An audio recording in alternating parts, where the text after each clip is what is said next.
Hello, bachcho. Let's read the question. Question here says, when a person breathes in air, the air enters into the body through an organ A, having two holes B in it.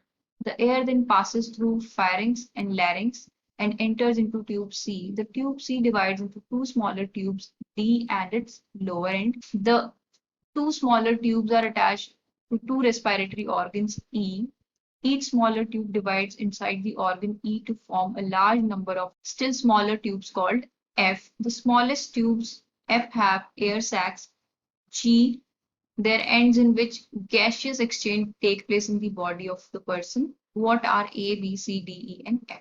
So यहाँ पे बच्चों हमें एक respiratory pathway से related एक problem दी गई है। तो इस प्रॉब्लम का की कॉन्सेप्ट जो है वो क्या होगा? Respiratory pathway. रेस्पिरेटरी पाथवे से हमारा क्या मतलब है कि जो भी हम बॉडी में एयर इनहेल करते हैं जब भी, तो वो मीन्स किस तरीके से हमारी बॉडी में जो है फ्लो करती है। तो वो पहले नोस नोज से पास होती है। नोज के अंदर भी कुछ होल्स होते हैं जिनको हम नोस्ट्रल्स बोलते हैं। नोस्ट्रल से वो अंदर जाती है, फेरिंग्स लैरिंग्स को क्रॉस करके ट्रैकिया में जाती है। फिर वो अंदर लंग्स के अंदर एंटर करती है। फिर लंग्स के अंदर भी फर्दर डिविजन्स होते हैं। फिर फाइनली लंग्स के अंदर जो सबसे छोटी यूनिट एल्वियोलाई होती है। एल्वियोलाई के अंदर बच्चों एल्वियोलाई की सरफेस पे जो है गैसेस का एक्सचेंज होता है, CO2 और O2 का। और फिर उसके बाद जो है इनहेलेशन के बाद ऑक्सीजन बॉडी में पहुंचने के बाद CO2 जो है बाहर आती है। तो इस तरीके से हमारा रेस्पिरेटरी पाथवे वर्क करता है। अब यहाँ पे हमें बोला है, अब क्वेश्चन को पढ़ते हैं।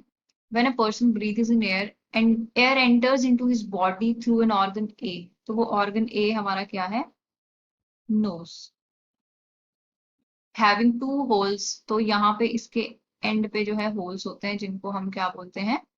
नॉस्ट्रिल्स बोलते हैं। दो होल्स होते हैं जिनको हम क्या बोलते हैं? Nostrils. The air then passes through pharynx and larynx. So यहाँ पे बच्चों ये वाला एरिया क्या है हमारा? फायरिंग्स है। इसके नीचे क्या है? लैरिंग्स। ये हमारा क्या है?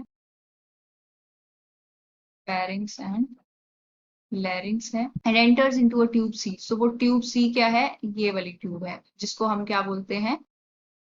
ट्रैकिया बोलते हैं, ये वाली ट्यूब। सो सी जो ट्यूब है, ट्रैकिया जो है, divide into smaller tubes D. तो ये जो है यहाँ से आके स्मॉलर ट्यूब में डिवाइड होता है दोनों साइड, तो जिनको हम क्या बोलते हैं? ब्रोंकाई बोलते हैं। ठीक है बच्चों। अब the two smaller tubes are attached to respiratory organ. तो ब्रोंकाई जो है दो रेस्पिरेटरी ऑर्गन से अटैच है जिनको हम क्या बोलते हैं? लंग्स। आगे क्या है? Each smaller tube divides inside the organ E to form large number of still smaller tubes called F. अब lungs के अंदर जो ब्रोंकाइज हैं वो फर्दर डिवाइड होती हैं, तो उनको हम क्या बोलते हैं? ब्रोंकियोल्स बोलते हैं बच्चों। Smallest tube F have air sacs G। तो स्मॉलेस्ट ट्यूब हमारी F जो होगी, स्मॉलेस्ट ट्यूब ब्रोंकियोल्स जो थे उनके भी फर्दर डिवीजन जो होते हैं, सो वो ट्यूब्स क्या बियर करती हैं? एयर सैक्स बियर करती हैं। तो उन एयर सैक्स को हम क्या बोलते हैं? एल्वियोलाई बोलते हैं। और एल्वियोलाई के सरफेस पे ही जो है गैसेस का एक्सचेंज होता है। सो अब हमने पाथवे को समझ लिया है। अब हम वन बाय वन सबको नेम करेंगे, A B C F and G। तो सबसे पहले बच्चों ए हमारे पास क्या था? ऐसा ऑर्गन था जिसके थ्रू जो है एयर अंदर जा रही थी, तो वो क्या था हमारा? नोज। बी जो इसके होल्स तो मीन्स यहाँ पे दो होल्स प्रेजेंट होते हैं नोज के, जिनको हम क्या बोलते हैं? नोस्ट्रिल्स।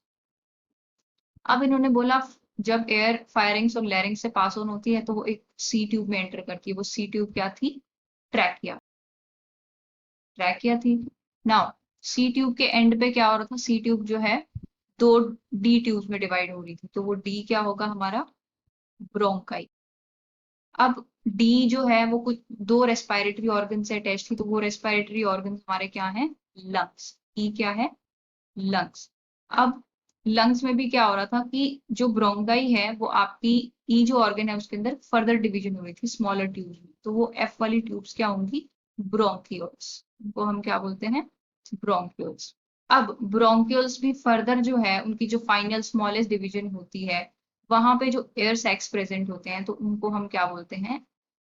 एल्वियोलाई। एल्वियोलाई जो फाइनल डेस्टिनेशन होती है जहां पे भी एक्चुअल जो है गैसेस का एक्सचेंज होता है। तो बच्चों ये थे, हमने आइडेंटिफाई कर लिए A to G क्या क्या ऑर्गेन्स किस तरीके से रेस्पिरेटरी पाथवे में इन्वॉल्व थे।